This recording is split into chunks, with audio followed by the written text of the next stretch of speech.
Hello out there, Internet, and welcome to episode 71 of Funny Books Splatter, a horror comics podcast brought to you by HorrorTalk.com. I am your host, James Ferguson. This week's guest is Michael Stark, the co-writer of Wolverton, Thief of Impossible Objects. Michael's journey is pretty interesting, as he had originally intended for Wolverton to be a feature film, but the producers told him they were only buying IP that was a comic book first. So he made it into a comic. He used Kickstarter to fund the printing of the first issue of a planned 6-issue series. You can find out more about Wolverton at wolvertoncomicbook.com, or you could follow on Twitter at wolvertoncomic.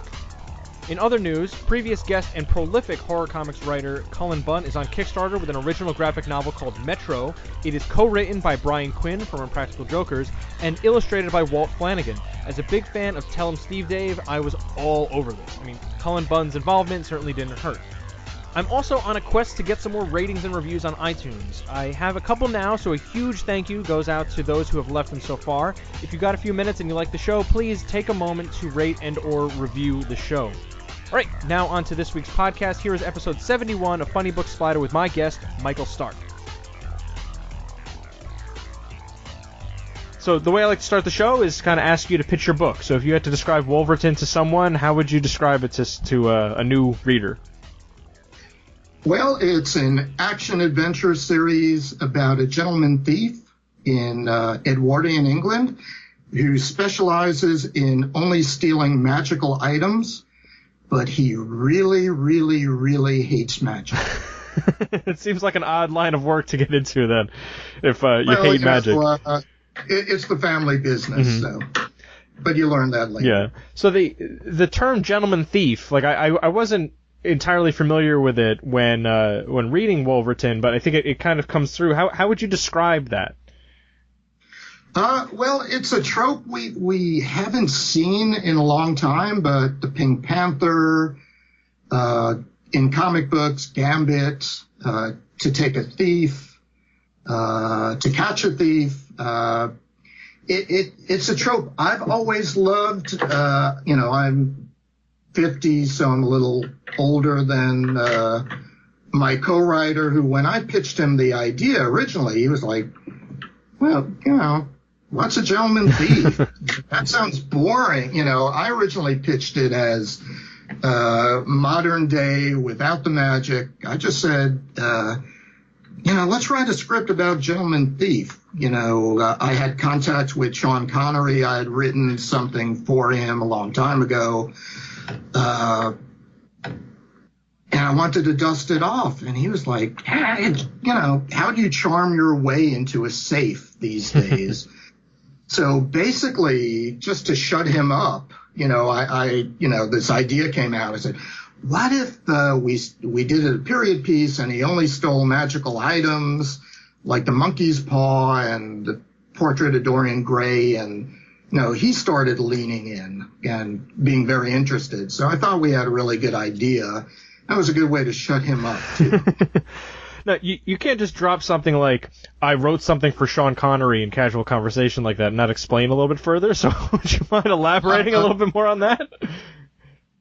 Well, I wrote something for him that he didn't buy, but, I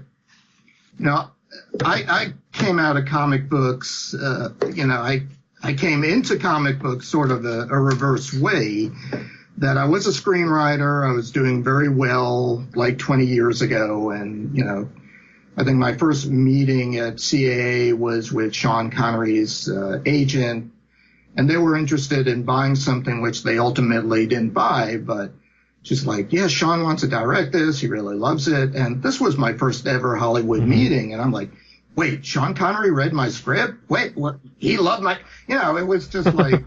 I wasn't used to the smoke being,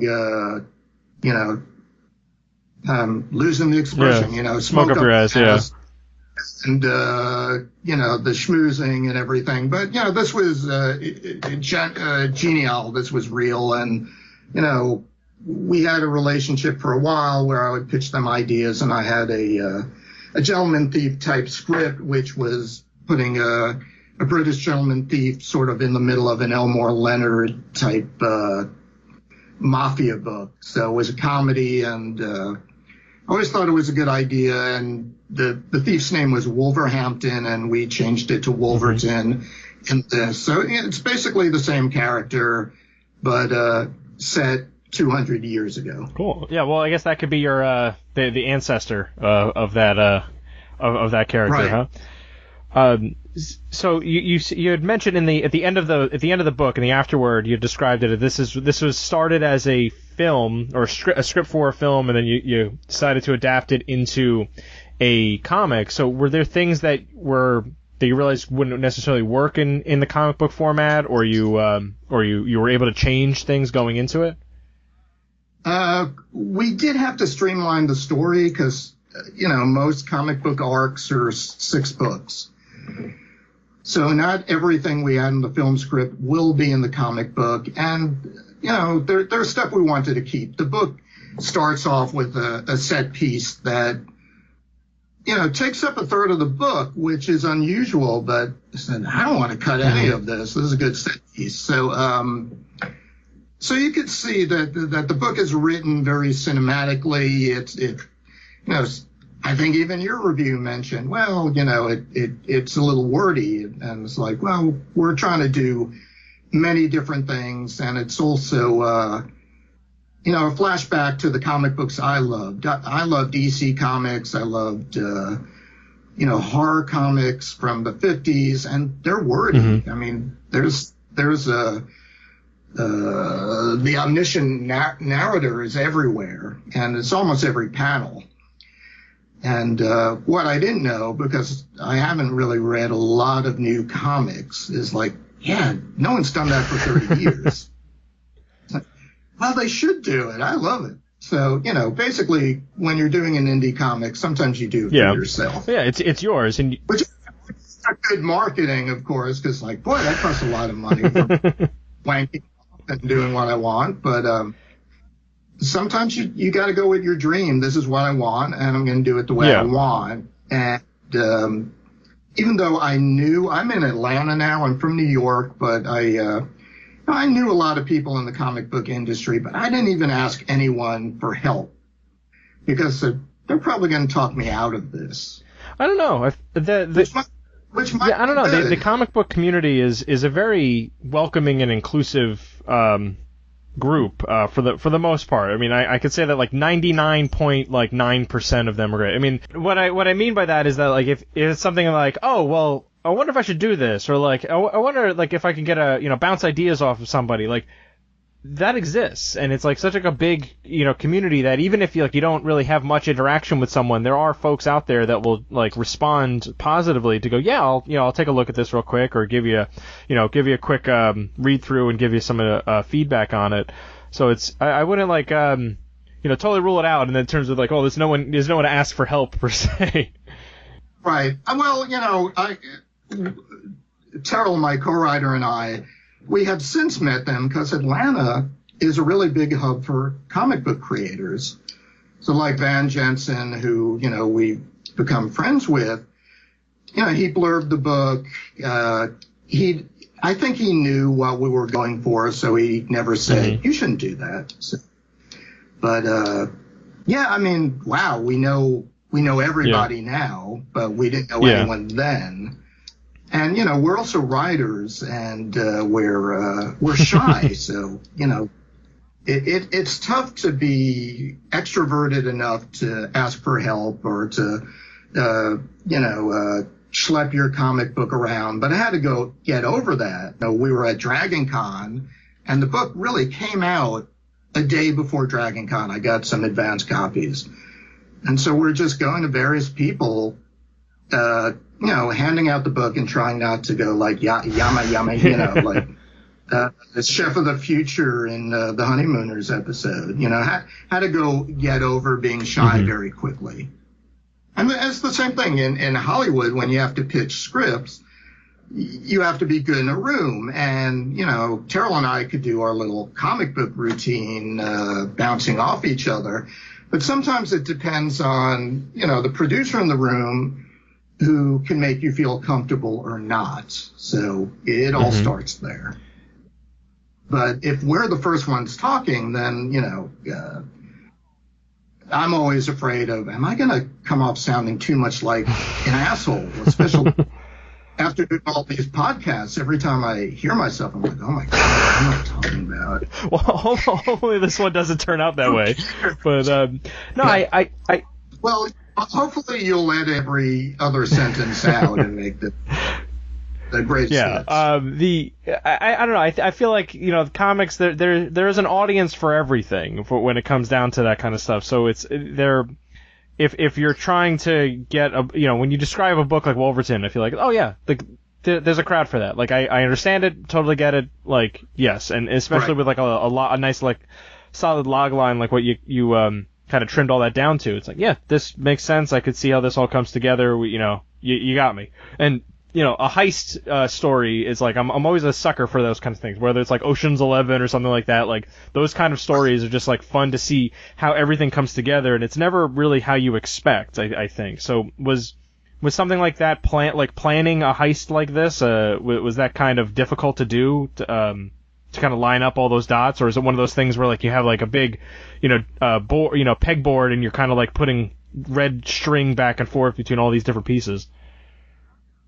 Oh, yeah. I mean, we saw the set pieces first. That's sort of how we work. So we were getting a reputation in Hollywood of writing these great set pieces.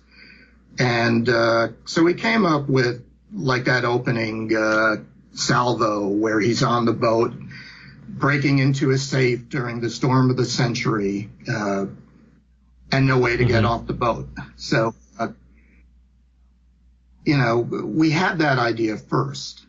And, the companion piece is the original end. Oh, I shouldn't give that up, but it's not the original end anymore, was, to have the fight sequence with the big bad on the Titanic, just to bookend ship to ship. But, when this was a film script, the producers we were working with at a studio, which will remain unnamed, who left us at the altar, basically was, now you can't begin on a ship and end on a ship. Like, one ship per movie, that's it. Yeah, you know how much that costs, being on the water?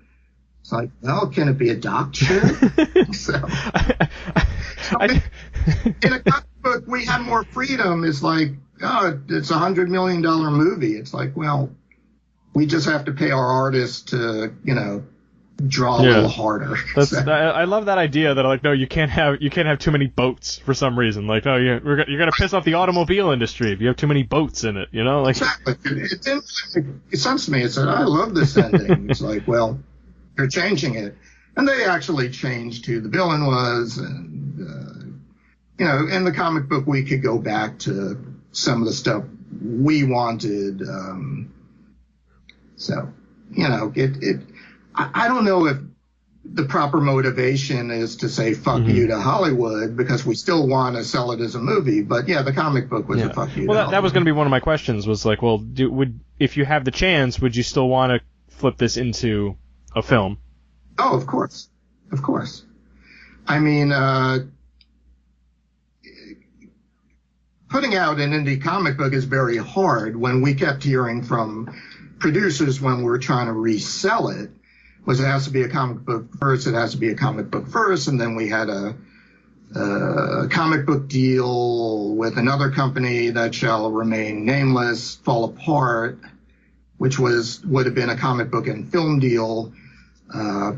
Basically, at one point we said, why don't we do this ourselves? How hard could it be? And then learned, this is really hard. You're writing in a format, and maybe it shows that we didn't write in before.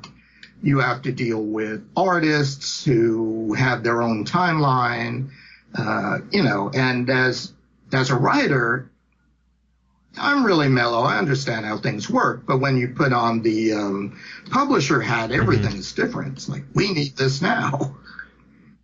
Like, you can't go on a vacation now, No, you can't have a kid now.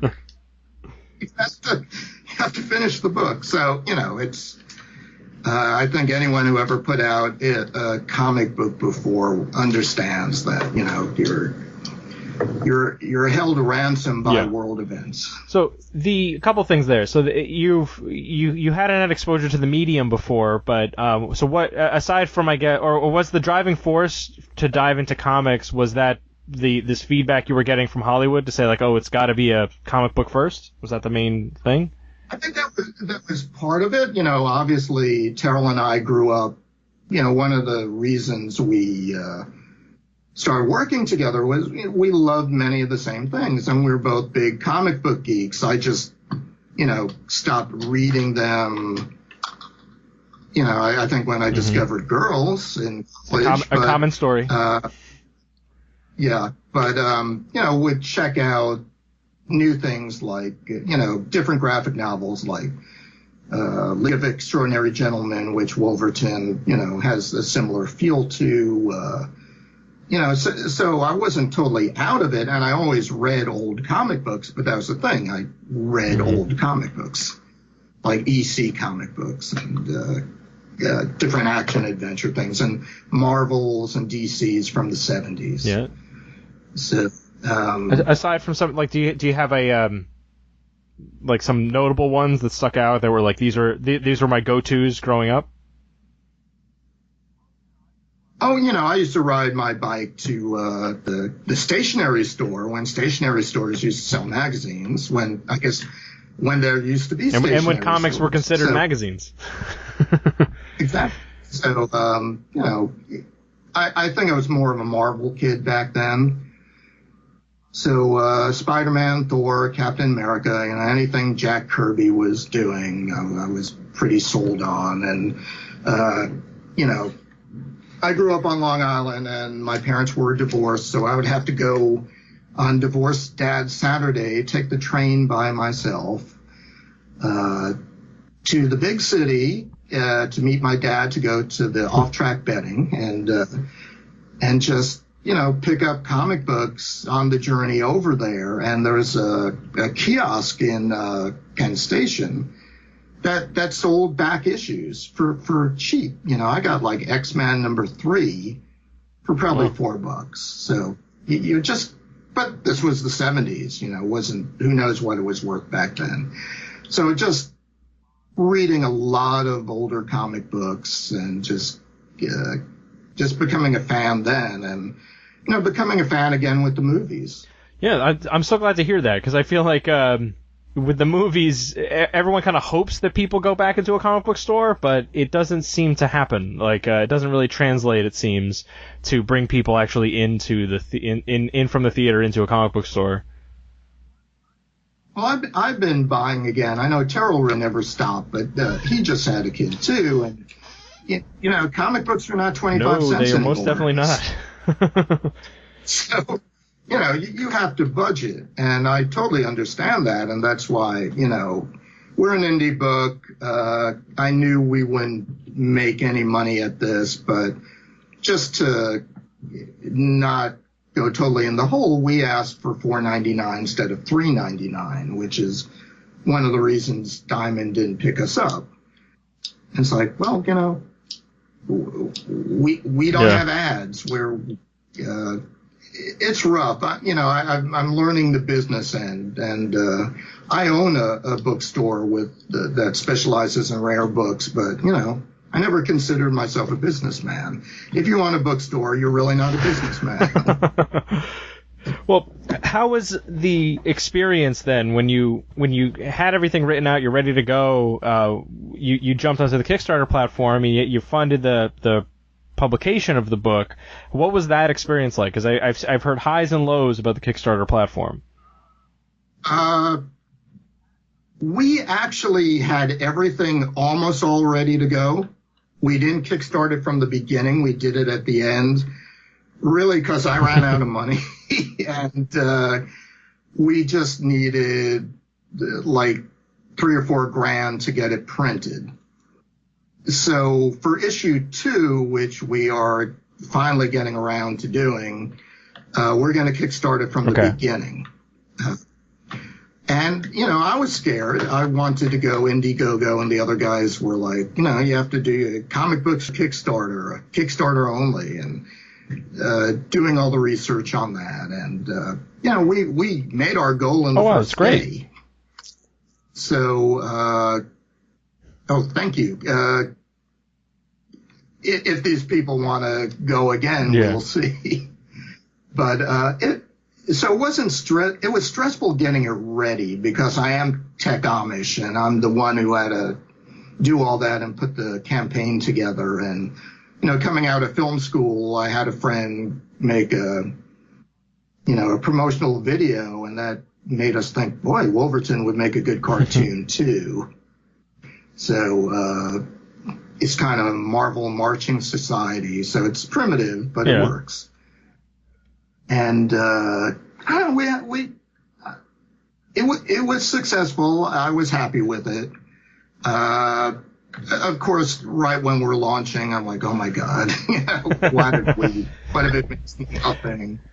And there, again, I want to sound like a cautionary tale because putting out a comic book is not that easy. It's like if you ask me, I want to make a short movie, I would tell you how to do it and how to research it and maybe try and talk you out of it. But I was determined not to get any advice and just go headstrong into it, doing it our way. And see, I'm repeating myself constantly. But it worked out. It worked out for you ultimately. That's the thing. Like you were able to successfally publish a comic, which is more than a large chunk of the creative community can say. Some of them will just set out to do it, but won't actually do it, or they're the aspiring writer that hasn't actually written anything down. So that is a differentiating factor. There are a lot of indie comic books out there. And also when you're on Kickstarter, you're competing with a lot of them, and a lot of them you'll see get 3,000 times their initial asking. I think when we were doing it, some fellow guys from Atlanta who are doing the Tuskegee Airmen, they were doing great. I'm like, they're stealing our thunder. We're coming out the same time as this gigantic force of nature. And then Brian Polito of Coffin Comic Books, who I went to film school with but didn't know very well, another person I really should have spoken to but didn't. He was coming out with something. It's like, everyone's going to pay attention to them and not to us. No one knows us. And, you really do have to have a Twitter presence, a Facebook presence, an Instagram presence. And, maybe we should have waited a month or two to get that presence bigger. But our presence is pretty big now. So putting out issue 2 will be easier. I would hope that the people that backed you for issue 1 would then return, and then as you're spreading the word about it and getting the book out there more and more, then people would that audience grows. It should become easier. I mean, I don't think it's ever just like totally easy and say, oh, this was the easiest Kickstarter campaign ever. It's still a process. It's a marathon that you have to go through for at least 2 weeks up to 30 days, but it should get a little bit easier in terms of that stress of, well, is this going to work? Is that going to work? But if you look at the end of the day, though, if you were funded on the first day, like that's still pretty good, that's not bad at all. We were funded for what we asked for to go to print, but the art costs, the marketing costs, the things you don't expect, the things you forget to shut off and you're still paying for costs. Like Google AdWords, again, Tech Amish. Oh, those weren't free? And it's like, I've been paying for them for how long? Oh my God. So, my mistake, and you can't write off everything as a tax write-off. So, mistakes I won't make moving forward. And also certain things like the logo is done, the website is done, so there are less expenses going forward. But, the whole, if you go to a convention and you're just selling one book, you're not going to meet your nut. If you have 3, 4, 5 books, then, there's more stuff to sell. So it's, learning as I go. Well, Yeah. Cautionary tale, people. Well, look, no, I don't think anyone really jumps into comics to get rich. They're doing it as a labor of love and to tell stories. So. Right. Well, when you write a screenplay that doesn't sell or gets optioned and doesn't get made, you have nothing to show for it. And Wolverton was something we didn't just want laying on a disk drive in a junk drawer. We wanted to give it, a proper balls out Viking funeral, even if it took us all down financially. That's what we wanted to do, and so we did it. So yeah, it's a definite labor of love. So anytime I see a bad review, it's like, this is labor of love. Didn't you see all the love I put into this? So don't you grade indie books on the curve? So I think by the nature of Wolverton, it seems like it does lend itself to more of an ongoing kind of thing, because there's no loss for supernatural artifacts out there. So I mean, you start with the monkey's paw, and it looks like some Dorian Gray action. So I mean, are there hopes to expand that out? Yes. I mean, I can't give away the ending, but let's just say H.G. Wells is his Q. So there might be some time travel involved for the next series. Not in the initial 6 book arc, but when we were pitching it in Hollywood, we said, yeah, we have the sequel, we have the breakfast cereal. Even though we didn't, but these are things you have to say. Yeah, but it seems like you could kind of go through and pick almost anything and go, yeah, okay, we're gonna do this now, and it would work out, because whether you're hunting for Excalibur or through a haunted house, like that kind of stuff can just kind of lend itself very well to an ongoing narrative. Right, and this is stuff we love. We grew up with pulp novels and H.P. Lovecraft books. So we know the genre. There's some elements of steampunk. There's it's a mashup, and that's what we really enjoyed about it. That there's some history in there too. Gave money to Wikipedia because they really helped us with research. No going to the library anymore. You don't need to do that. No ordering rare books to do research anymore. So. Well, do you have I guess without spoiling anything, is there something like, oh, well, if we get through this arc, we'd love to include the Nautilus or something that is like a go-to aside from... Well, I think League of Gentlemen beat us by 20 years to that. But, yeah, I mean, and it depends. We're also, we've built a little community of fans, and we listen to their input and, story ideas. They're saying, we'll take... we'll prayerfully consider. So, and also, we have not given up hope of getting this made, and we live in hillbilly Hollywood outside Atlanta. We live by the Marvel Studios. We live by where they shoot The Walking Dead, and we have gotten comic books to pretty much every star of the stuff we love. So we'll see. That's a nice in. If you are out there in Atlanta, that's use the location. That's not bad at all. Oh yeah, I mean, and of course you can't ask them. Boy, a tweet would be really nice. A tweet would be really nice. Yeah, it is. So get some issues out of my basement. There's a limit, I guess, to what you can really ask for. I mean, I'm sure if asking someone to take a free comic book is not hard to do, but then trying to get them to talk about it is a little harder. Exactly. But I felt good because this is where Twitter really comes in handy. Someone asked me on Twitter, who do you see as the role of Wolverton? And I pitched 2 actors, and one of the actors 5 minutes later buys a copy. There you go. That's a good feeling. That was, extreme great timing because they happened to be looking up their name, I guess. It's like, wow, you know, this is the guy we were pitching when we were in Hollywood meetings. And again, when we were in meetings talking about Wolvertons about 4 years ago, so this guy wasn't a major star yet. He was a TV star. And people say, who's him? You know, who are you talking about? It's like, you'll find out.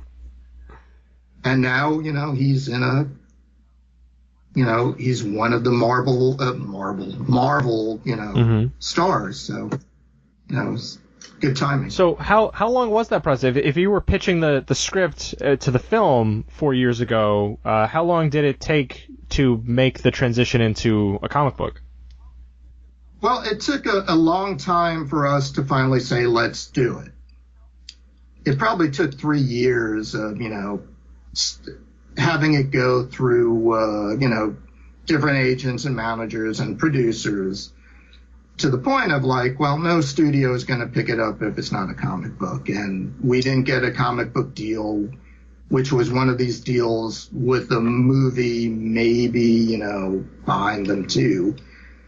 So, and it took a while to say, how much is this going to cost? And then me, again, Amish, bad businessman, pricing it out and it being like way more than I thought it would be. So didn't think about it for another year. So it took about 3 years till we finally said, let's just do this. And, you know, again, my luck is not unlike a gypsy curse and a French farce. Our original artist is actually the biggest, like, graphic novel artist today, you know, wrote something that's very popular. And she just got so busy with that she couldn't do us. And it's like, wow, I just fired the most popular graphic novelist in the world right now. But we managed to find someone who I thought did a great job. And we just found him on found Derek on DeviantArt. So, you know, he got what we were doing. He read the script. And so I think it all worked out. But, you know, who knows? Yeah, well, I guess you could always wonder that, but then at the same time, you know, you have a completed comic and it does look pretty great. You know, the artwork in there matches with that style that the story goes with, so it all kind of gels together really well.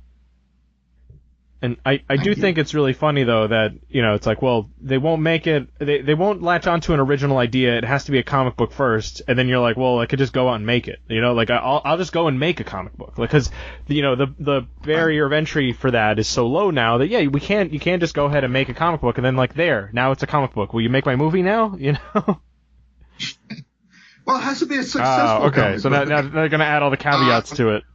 Yeah, now, who knows? There's always something with them. But, you know, think about Cowboys and Aliens. That was a comic book first. I never heard of a comic book. No one did. That was part of the problem. Yes. You know, I don't want to make it sound like Terrell and I were these extremely successful, rich screenwriters. I mean, I took almost a decade break because I had gotten quite ill, which is what brought me from New York to Georgia, which is another surreal story. But when I decided to go back into it, which was pretty much Terrell saying, oh, I've been praying to meet a mentor in screenwriting. I'm like, well, be careful what you pray for. And we started writing scripts together. But it was a very different market a decade later. It's very hard to re-break in. It's just very hard to break in after the writer's strike. Just like they hated writers even more, and they were able to get people to do stuff for free options, free rewrites, and you know, producers having the balls to ask you to write a script based on something you don't own, an IP they have. So we were always getting thrown these comic books that I never heard of, that weren't very good. But they say, this is in your wheelhouse because you write these crazy action things. So it's like, well, if you pay us, we'll do it. And it's like, well, no, you have to do it on spec. Why do I want to adapt someone else's comic book on spec? Did you pay them? Yeah. You know?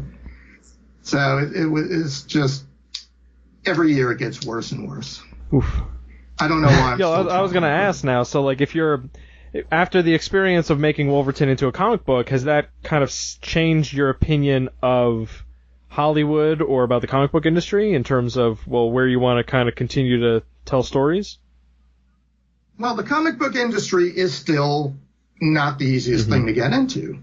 You know, as a writer, I think if you're a knockout artist, you know, when we were showing Wolverton off at Dragon Con, all these publishers were like, you know, we're going to steal your artist, don't you? It was like, well, what about us? Well, we just really want to steal your artists. We have enough writers, so or they're writers themselves. So it's still hard, I think, to break in. And then you have Diamond, so you know, have fun trying to get your book distributed. Yeah. It's certainly not an easy process, but I think with the advent of Kickstarter and digital distribution, it seems, at least from my side, has gotten a little bit easier. I think so. You know, we were able to Willy Loman the book to stores around the country, but, you know, if you want to get in Wisconsin, you're not going to be able to. Or maybe we're in Wisconsin. I don't know. It was just a lot of work, which I didn't expect. And, but, you know, again, I know I'm fetching and murmuring and complaining a lot about it, but I'm glad we did it. And I think the response has been really good. And we're slow on the draw, but we're going to get issue 2 out too. And we'll try and do the whole 6 before, you know, we're grandparents. Yeah, so despite all the trials and tribulations, it's still something you're ready to do again. Yeah. I'm going in a little less naive, but yep.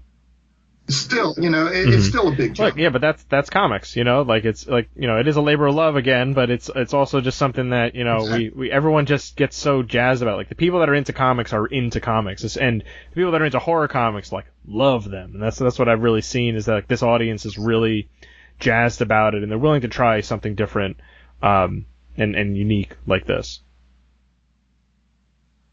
I hope so. You know, it's you want your work to be seen. So we got Wolverton seen. We've gotten it. And again, when you're trying to pitch a screenplay, and right now we're without representation again. So any managers and agents listening, we're free. But where was I? So I don't even remember. So it is, you know, we gave a copy of Wolverton to the president of the Cartoon Network. You know, you couldn't have given him a script, but he gave him a comic book. So, it works that way, and it's like, hey, there are storyboards, and if you tilt the book up and down and move it, like. You could see the visuals. You could see this as a cartoon. Yeah, I mean that's a good point too, in that it is kind of like a new demo reel. So it's like if you're that you bring up an awesome point there, is saying, well, you can't give the president of the Cartoon Network a script right now. He's just not going to look at that. But yeah, he'll take a comic book. That's easy. You know, yeah, that is entirely different, and that way it's a different way to pitch him than just kind of say, hey, read my stuff, like. Exactly. So. We were trying to be, and we got some criticism for this. We're trying to be all things to all people. So, you know, people said it's a little overwritten. And it's like, well, we're trying to sell ourselves as writers. This was a calling card. And, you know,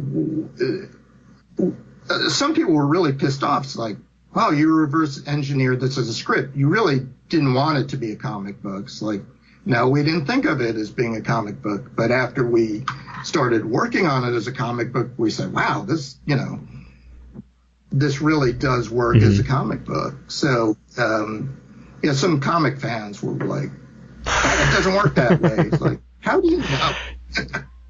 How many, comic books were originally, movie ideas that were put on the shelf? Yeah, I could see how a comic book fan might get annoyed by that. Like, they can be very protective about the medium sometimes, and it's like, oh, look at this movie guy just trying to slum it here in the comics. But, there's still a love for the medium, and it's still something that, like, yeah, it worked, and, you're trying it from a different angle. But look at how many comics get picked up and turned into movies before they're even released.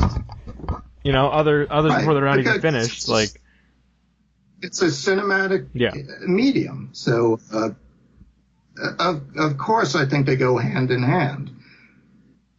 Just working with an artist and self-publishing gets rather expensive, so not everybody goes that route.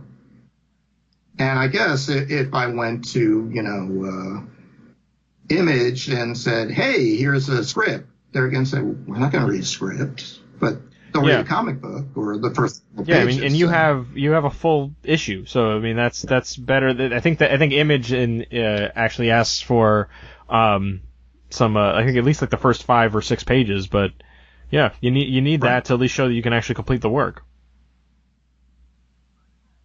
But again, it's a crowded medium. There's a lot of people with indie comic books. So how do you stand out? How do you rise above everybody else? And again, you just might not be someone's cup of tea. We're not exactly a superhero comic book. We're an action adventure comic book. So we're a throwback comic book. We're in film terms, you call it a tent pole. It's for everybody. So I want to touch base on your co-writing. So how do you and the co-writer, I'm sorry, his name I didn't write down, Gerald. How do you guys work together to write the script? Does one of you write out the work on the dialogue? Does one of you work on the characters? Like how do those kind of things go together? We bounce ideas off each other. I mean, I was the alpha dog on this project because it was my idea. So we just bounce ideas. We sort of the cliche, but we take a big board with the index cards and we break the scenes up, which works well for films and works well for comic books too. And we would meet a couple of times a week and write, and just force yourself to write. And when you co-write, it's easier because you can't really procrastinate. That's a good point. It's like this is the time we have, then we're going to do it now. And because I, own my own business, I could take time off and I would steal a few hours every day to rewrite and to clean up stuff. So, and then you just send revisions off to each other. It's easy. Yeah, I'd imagine if you don't want to waste the other person's time if you really can't procrastinate or you have no time for things like writer's block or whatever, because someone's sitting here waiting for you and expecting you to contribute work into it. So if you're not doing it, then you're not pulling your weight. Then why are we co-writing this? Exactly, and of course the muse doesn't always come. It's like let's go eat, and it's like, let's have a few drinks. And it's like, oh, I'm really tired now. So, not every day is super productive, but you can also share enthusiasm. Like, that's a great idea. And, if I pitch something and he hates it, like the original Wolverton idea he hated, then we're not going anywhere. But if both parties are excited, then, writing is not so much of a chore, because writing isn't that easy. And, it's a lonely business. Yeah, and this way you got a buddy. So that all works out. But, we've been working separately at this point on other film and TV ideas. But, and again, Wolverton's already written, we just have to adapt, and that's easy. Because again, it's cinematic, and comic books are cinematic. So, based off of what you said before, it looks like you're planning a 6-issue arc then for at least the first volume? Yes. And, if we still have roofs over our heads, we'll go on to the next the next 6. Now, what about these artifacts that you picked up that are focused on at least the first issue between the Portrait of Dorian Gray and the Monkey Paw? Like, what about those that gravitated you towards those and say this is how we want to start this series? Oh, well, just thinking of things that are familiar, but using them a little differently, like the Monkey's Paw, used sort of as a comic foil. And just, the plot of the book is he's stealing magical items for a reason that it's set before the First World War, and we see Europe is just on the breaking point of war. And any magical item could really upset the balance. So he's working with an offshoot of the Vatican to make sure the wrong people don't get their hands on these, magic as weapons. And it's also a time where magic is illegal. People do it anyway, but it's illegal. So, there's a lot of world building in it. Right. And no, I was just saying, it sounds like he's got his heart in the right place, even though he is stealing things. He's got his heart in the right place in terms of why he's doing all of this. But again, he's a lovable rascal, but things don't always work out as planned, and he often goes into a heist without much of a plan, like stealing a monkey's paw in a safe. In a ship in the middle of the biggest storm of the century. I don't think he really had thought of a way out. And you'll see how he gets out, is buy the book and you'll... Yeah, I mean, it is a pretty fun ride in that case, because you don't know where it's going to go. And just like a good heist story, it's like, you're not expecting it, and then you think it's going to go one way, it zigs another, and it just kind of keeps going. It makes for a very fast-paced kind of story. And, the romantic elements that will come out in the next issue, a romantic foil. We're hitting the tropes hard. Sounds like, you kind of just set out to do this and you did it. And it's like, well, yeah, that's it. So it's like, it's a good thing and a bad thing. So it's like, okay. You could go into research mode, and that'll just stifle you and just say, only 50% of Kickstarter comic books actually meet their goal, which they say, and it's like, I don't know if that's true, because everything I've given money to, I've met their goal. And the friends I've made through Kickstarter, other creators, everyone I know has met their goal. Which means, wow, it's a competitive market, but there are enough people who will be modern day Medicis and give money to these people. And I mean, I there are still some out there that like people just kind of like throw it up there and then don't know what the hell they're doing, and it's like you could kind of tell from the first like moment you lay eyes on it, like, oh, this is just not going to happen. Like there's no way in hell this thing's going to get any funding at all. So those are a little sad, but they gotta do the homework. You gotta make sure you have all the I's checked and everything to launch a campaign like that. Well, you need some pages already done. You need a video.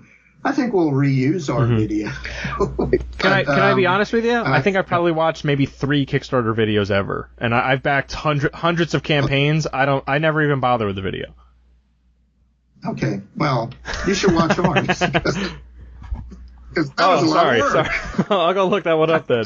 But yeah, I don't know. It was something about it that I'm like, I don't know. I'll just look at especially since I mainly back comic book Kickstarters, so I'm gonna look at the images. Like you should have artwork shown.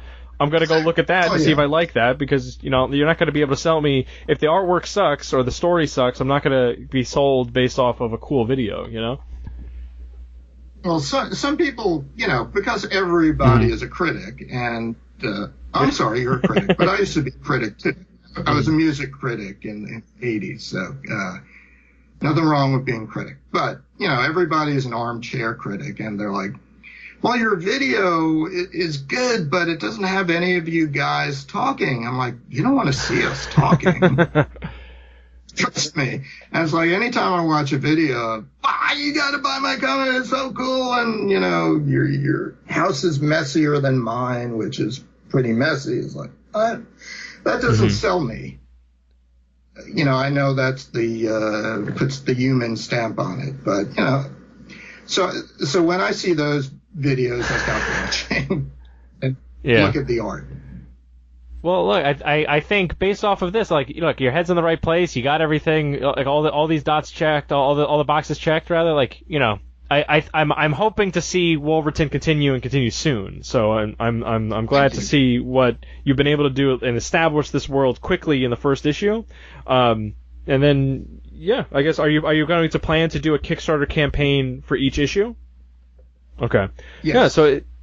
Just, I'm the schlub who's mailing everything out. And, I own a mail order business. I know how to do this. But see, that gives you a leg up on a lot of folks. That gives you a leg up, though, because, not the average Kickstarter creator doesn't have a mail order business. They don't know the ins and outs of the post office and things like that. So that's a huge help, because I think, the more often than not, people get screwed over on postage. So if you're prepared for all that stuff and know how to handle it, then, you're already a few steps ahead of a lot of folks.